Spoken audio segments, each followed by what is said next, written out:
Bonsoir au sommaire de notre édition, du basket et du rugby, une après-midi festive à l'Amicale laïque, le choix de l'affiche des fêtes et pour commencer, mardi après-midi, une visite de marque s'est déroulée à Agetmo.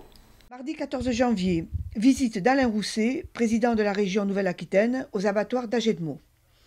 Il était accompagné de nombreux élus, conseillers départementaux, conseillers régionaux, président de la communauté de communes Chalosse-sur-Sang et de monsieur le maire Serge Lansamant et de sa première adjointe Pascal Requena. Il s'agissait pour le président de s'informer des solutions pour pérenniser cet abattoir, surtout depuis l'annonce de la fermeture de l'abattoir de Mont-de-Marsan. C'est là-bas.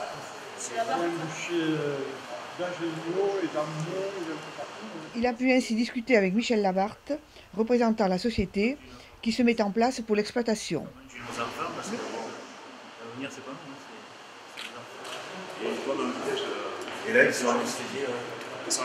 Durant la visite, il a bénéficié des explications d'Alexandre Casser, responsable du site.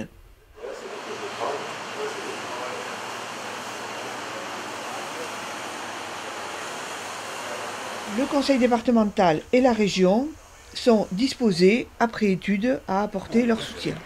L'objectif, c'est de faire d'un machin qui perd 150 000 € par an aujourd'hui, un machin qui n'en perde plus, qui continue à vivre. Bon, c'est pas compliqué, il faut commencer par réduire la charge de l'immobilier, donc ça c'est la transaction permet de, et effectivement la sollicitation qui de la région, qui de l'État, permettent d'amoindrir le coût de l'investissement. Et le travail que l'on mène avec les sociétés d'exploitation, c'est de dire aujourd'hui, ça coûte 125 000 € d'amortissement par an immobilier, 80 000 € de dette pure et 25 000 € d'amortissement complémentaire, c'est d'arriver à leur louer un outil fiable aux normes pour 50 000 € par an. Et eux, on travaille sur l'objectif, comment est-ce qu'on arrive à équilibrer nos comptes en fonctionnement avec une charge de 50 000 € en lieu et place des 125 puis 80 que l'on a aujourd'hui. Je serais prêt à regarder comment on peut accompagner, participer à une étude, vous aider à financer une étude sur le potentiel de production, bovin, porc, etc., sur un territoire de 30 à 50 km. Et aujourd'hui, on a l'assurance qu'on pourra finaliser cet outil patrimonial. La problématique de savoir quel est le véhicule juridique d'exploitation, c'est un débat entre vous. Et là aussi, je pense que ça se fait en 3 jours. Je pense que le travail qui a été fait en amont était nécessaire et vous en êtes arrivé à une conclusion qui a priori est satisfaisante pour tout le monde. Donc nous, on suivra bien entendu avec la région. Si je comprends bien, le maire d'Agetmo veut savoir quand il va être dégagé de toute responsabilité. Le plus tôt possible. Voilà. On a bien compris ça.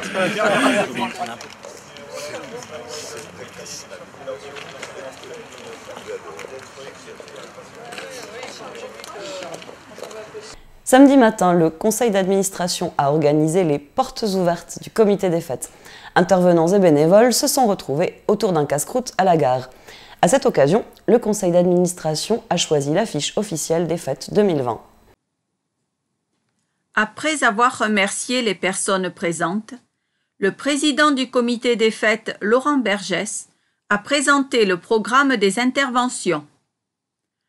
Alain Dufaux, qui est revenu sur le choix des novillots pour la Feria 2020. Vous l'avez vu cette année encore, plutôt l'an dernier, parce qu'on est en 2020. Et vous avez vu un bon lot qui s'est bien sorti et où il y a eu de triomphes, d'autres un peu moins, d'autres qui ont appris à toréer, évidemment. C'est pas facile, mais toujours été qu'on renouvelle encore la confiance à ces érals qui ont eu le prix du Sud-Ouest cette année encore pour cette saison temporale 2019. Donc ce sont les Alma Serena qui ont été primés, et notamment grâce à la sortie d'Agetmo. Concernant la Novilla Piquet, presque 99% déjà ont été hyper satisfaits de la Noviada, de ce qui s'est passé en piste, notamment les novillots, aussi qu'il y a eu au moins 2 novillots sur 3. Philippe Batz de la Ganaderia Alma Serena pour la Noviada non piquée. Bonjour à tout le monde. Déjà, je vous remercie de nous avoir fait confiance une année supplémentaire, parce que pour nous c'est un honneur de venir à Agetmo. On disait toujours avec Pierre que Agetmo, pour nous, c'était la capitale de la Chalosse. Et en étant originaire de Maïlis, voilà, ça m'a été encore plus fier. Pour parler après de l'année à venir, on a une petite camade, on n'a pas beaucoup de novios cette année. On va aller à Mugron, on viendra à Gelmont et à Rion uniquement. Voilà. Donc l'hiver, petite camade, hiver compliqué aussi, on commence à voir les premiers rayons de soleil là, le moral revient avec, voilà, mais bon, on va faire ce qu'il faut pour vous amener 5 novios dans le trapio pour les arènes d'Agenmont. Voilà. Richard Millian pour nous parler de l'école taurine en exhibition lors de la KPA notamment. Merci de la confiance que vous portez, parce que c'est vrai, monsieur disait tout à l'heure, la pépinière c'est important de voir un torero en costume lumière, un matador dans un an de première un jour, c'est un peu comme les éleveurs. À la base, il faut passer les hivers, les nourrir pendant 4 ans, et les toreros c'est pareil, ça se fait pas d'un coup de baguette magique, il y a des gamins qui sont nés avec des qualités, qui progressent, et un jour peut-être le niveau, comme dans les études, ça s'arrête. Moi, ce qui m'intéresse, c'est de préparer des petits mecs, de faire des garçons avec des valeurs, dans l'éducation, dans le comportement, dans l'humilité, enfin dans la construction. Après, s'ils peuvent être des super mecs dans l'arène, parce que si tu n'es pas un mec dans la vie, tu ne peux pas être un super mec dans l'arène, c'est encore mieux. En toute modestie, toute simplicité, dans un modeste coin, je dis entre le maïs et la dour, pas très loin de la famille Batz, ben, je continue à vivre ma passion. Cette occasion-là est aussi pour moi de remercier l'ensemble des bénévoles, de remercier le soutien de la municipalité qui m'accompagne tout au long de l'année, avec aussi bien l'effort financier pour nous amener un budget, l'effort aussi de l'ensemble de l'équipe municipale. On parle des bénévoles, mais les bénévoles sont présents tous les jours, mais la municipalité nous accompagne avec tout son personnel pour qu'on puisse, nous derrière, pouvoir accomplir ce que nous avons fait cette année. Et je crois que on s'efforcera, nous, l'année prochaine, cette année du moins, à continuer à vous offrir les fêtes qu'on vous a présentées cette année. C'est un très gros travail, j'espère que vous en rendez compte, c'est énorme. Le plus dur pour nous, ça va être de faire la même, voilà. Et si on peut faire mieux, on verra, mais on va essayer de faire la même, voilà. En attendant, je vous présente mes meilleurs vœux pour cette année 2020. Je suis heureux de partager aussi bien avec vous, bénévoles, que partenaires, que je veux dire simple participant de la fête, voilà, d'être à nos côtés. Je vous souhaite mes meilleurs vœux de santé, de joie, de bonheur, d'amour, en famille, et puis surtout de fête, quoi. Voilà, c'est pourquoi on est là. Meilleurs vœux à vous tous. Et bien voilà, l'affiche fait partie de ça. Et je vais vous donner donc celle qui a obtenu le plus de voix dans le conseil d'administration pour cette année 2020. L'affiche 2020 des Fers d'Agenmont sera celle d'Alice Pelé. Là voilà. Voilà l'affiche 2020. Elle représente l'ensemble des critères que nous avions demandé aussi. Il y a donc la tourmache irlandaise, la tourmache espagnole avec la fête. Donc bravo Alice. Voilà, vous êtes l'heureuse gagnante cette année et je tiens à remercier Marlène. Et surtout, alors, il y a une particularité cette année. Marlène est venue avec ses 2 enfants, mais ses 2 enfants ont réalisé ces 2 affiches. Là. Voilà. Les 2 affiches enfants, elles ont participé et bravo à elles d'avoir, elles aussi, c'est très très bien.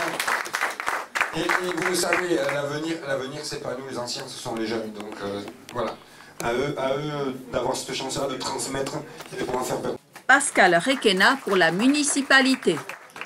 Alors, bonjour à toutes et à tous, merci Laurent de me donner la parole. Le plaisir pour moi vient de vous saluer, de saluer Richard Millian, de saluer Philippe Batz avec une pensée émue pour Pierre que nous aurions beaucoup aimé avoir ici présent. La vie elle a décidé autrement. Sache Philippe que j'ai toujours eu grand plaisir à échanger avec vous lors des déjeuners d'avant Noviada et que cette année j'espère nous aurons une pensée pour lui particulière. Je ne vais pas revenir sur ce qui a été dit, je pense que vous en avez assez entendu, simplement rappeler effectivement le soutien de la municipalité au comité des fêtes, l'attachement que nous avons aussi à la feria, un attachement fort, un attachement identitaire pour notre commune. Nous avons eu l'an passé de très belles fêtes, des fêtes rayonnantes, ensoleillées, et effectivement je forme aussi le vœu ici qu'il en soit ainsi au mois d'août prochain. Je ne vais pas m'épancher plus longtemps, je suis arrivée en retard, je te prie de m'en excuser, mais j'arrive toujours au bon moment. Voilà, parce que à Jetmo, la Chalosse, c'est aussi la convivialité, manger un petit bout, boire un petit coup. Donc avant cela, permettez-moi de vous adresser mes vœux les plus chaleureux et les plus sincères pour vous et pour tous ceux qui vous en proches. Et je vous remercie. Samedi dernier, l'association Épisol Épicerie Solidaire invitait ses bénéficiaires et ses bénévoles à partager une galette festive. La historia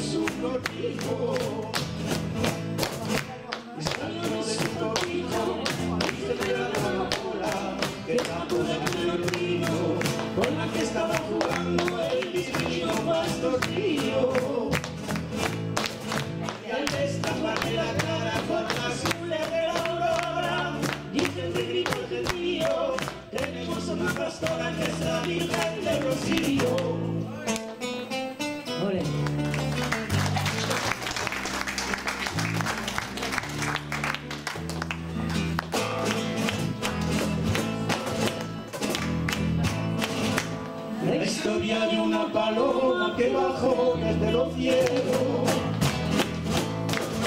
Que bajó desde los cielos. La historia de una paloma que bajó desde los cielos. La historia de una paloma que bajó desde los cielos. Que bajó desde los cielos. Dicen que la vio Estrella. Dicen que la vio el lucero. Dicen que la vio la noche bebiendo del arroyuelo. Y el lunes de romería cuando ya llegaba la prieta, la vieron por la mañana, arriba de la carreta de la hermandad de Triana. Ok, alors je vous remercie d'être venus si nombreux. Déjà, l'après-midi a bien commencé. Et j'espère que ça va continuer. C'est tout ce que j'ai à dire. Bon, je vous remercie beaucoup. C'était très sympa et très très bien. Et je pense que ça a plu à beaucoup de gens. Et maintenant, on continue. Hein? Merci beaucoup.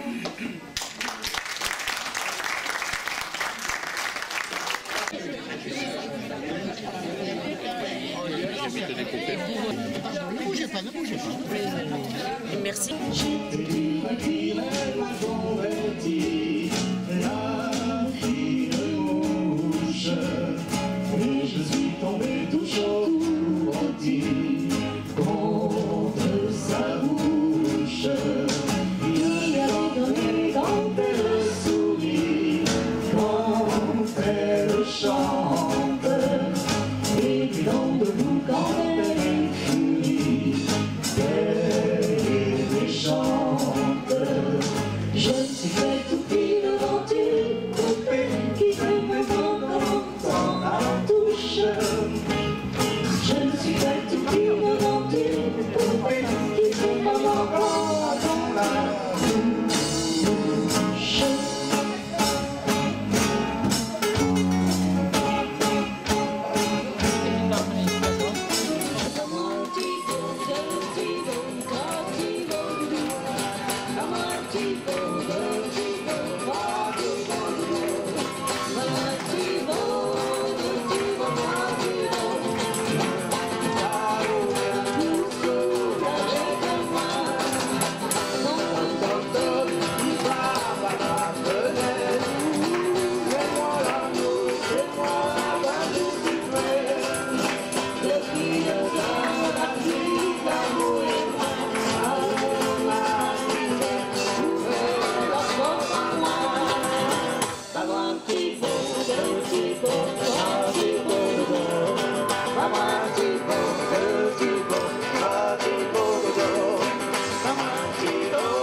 La semaine dernière, dans le cadre des JMF, plus de 300 élèves de primaire ont eu la chance d'assister à un spectacle de musique dont l'ambition était de mélanger différentes cultures.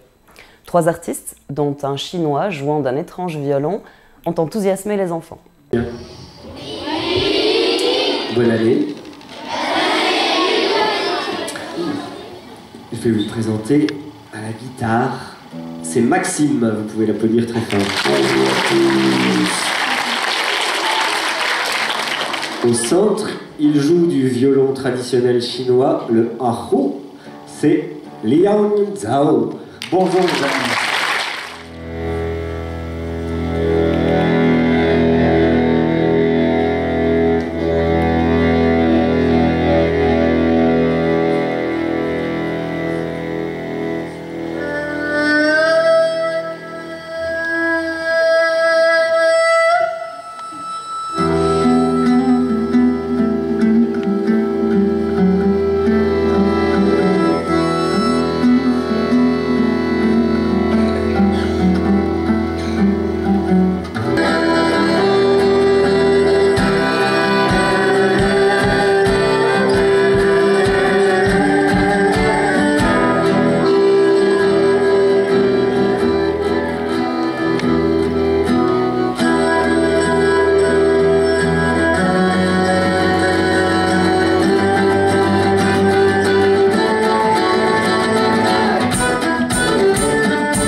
La partie du bas, c'est une sorte de calebasse qui est faite en bois, couverte par une peau de boa.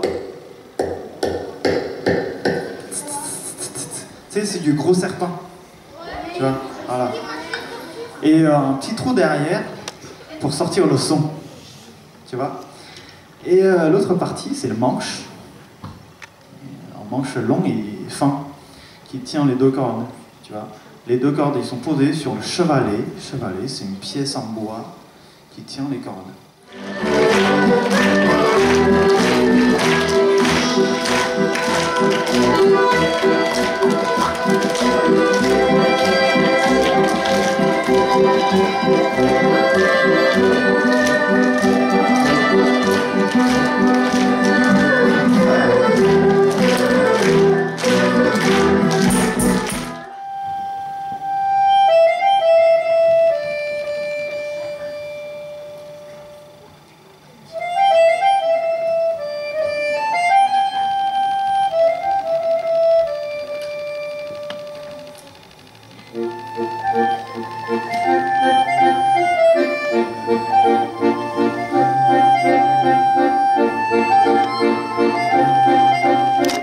Comment elle est arrivée? De ce groupe-là, comment De ce spectacle-là d'aujourd'hui. C'est compliqué de raconter les origines. Ouais. Moi, j'avais fait un voyage donc en Russie, en Sibérie, où j'avais découvert la musique asiatique. Et ça m'avait beaucoup plu.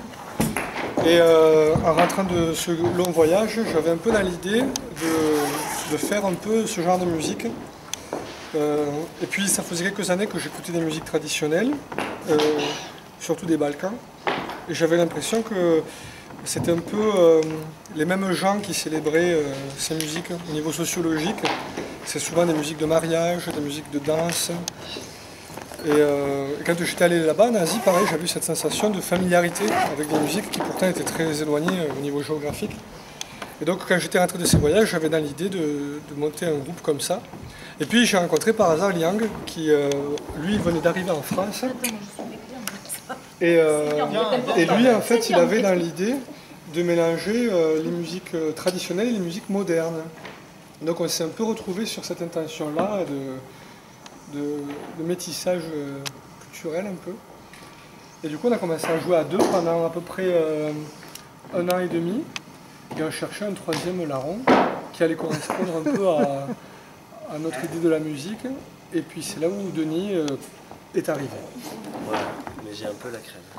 Samedi soir à Doazit, belle victoire du HDC sur le score de 103 à 79 face à Toulouse Basket.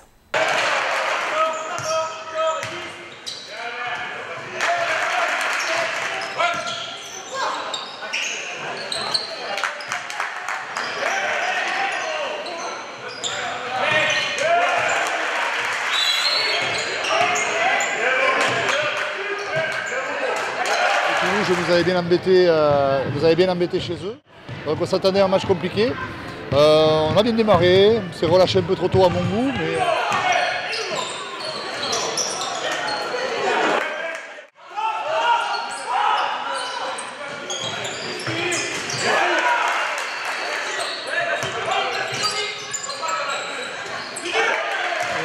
Voilà, on fait une deuxième mi-temps, je pense aboutie, où on a mieux défendu, on a essayé de les perturber en mixant un peu les défenses, ça a fonctionné.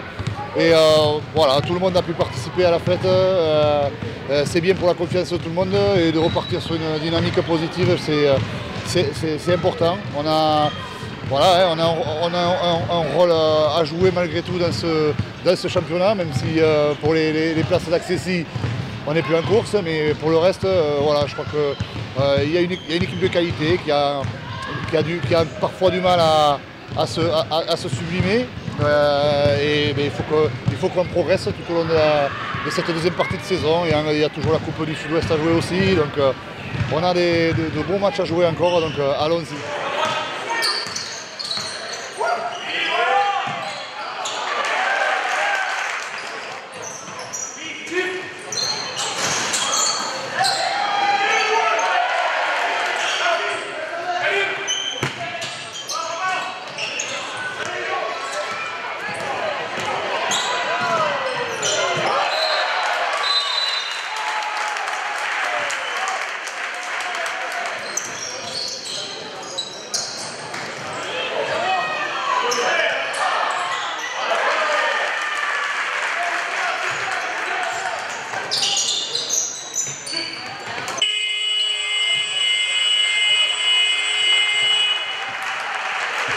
Et bravo aux gars parce que c'est jamais simple de reprendre à la maison. On l'a fait de bonne manière dans l'ensemble. Donc je suis plutôt satisfait et plutôt content des gars.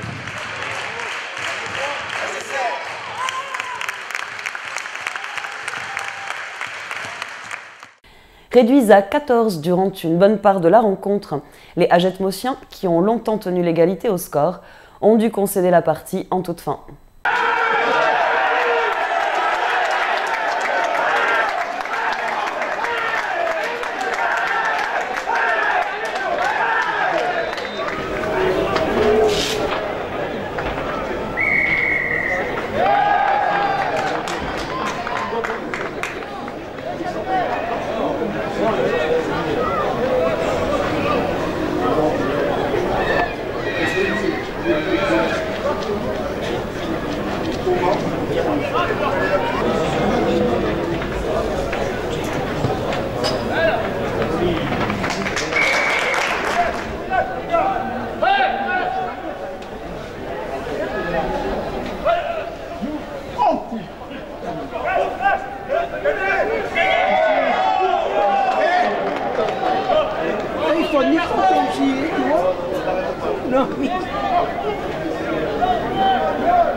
Nous arrivons à notre jeu.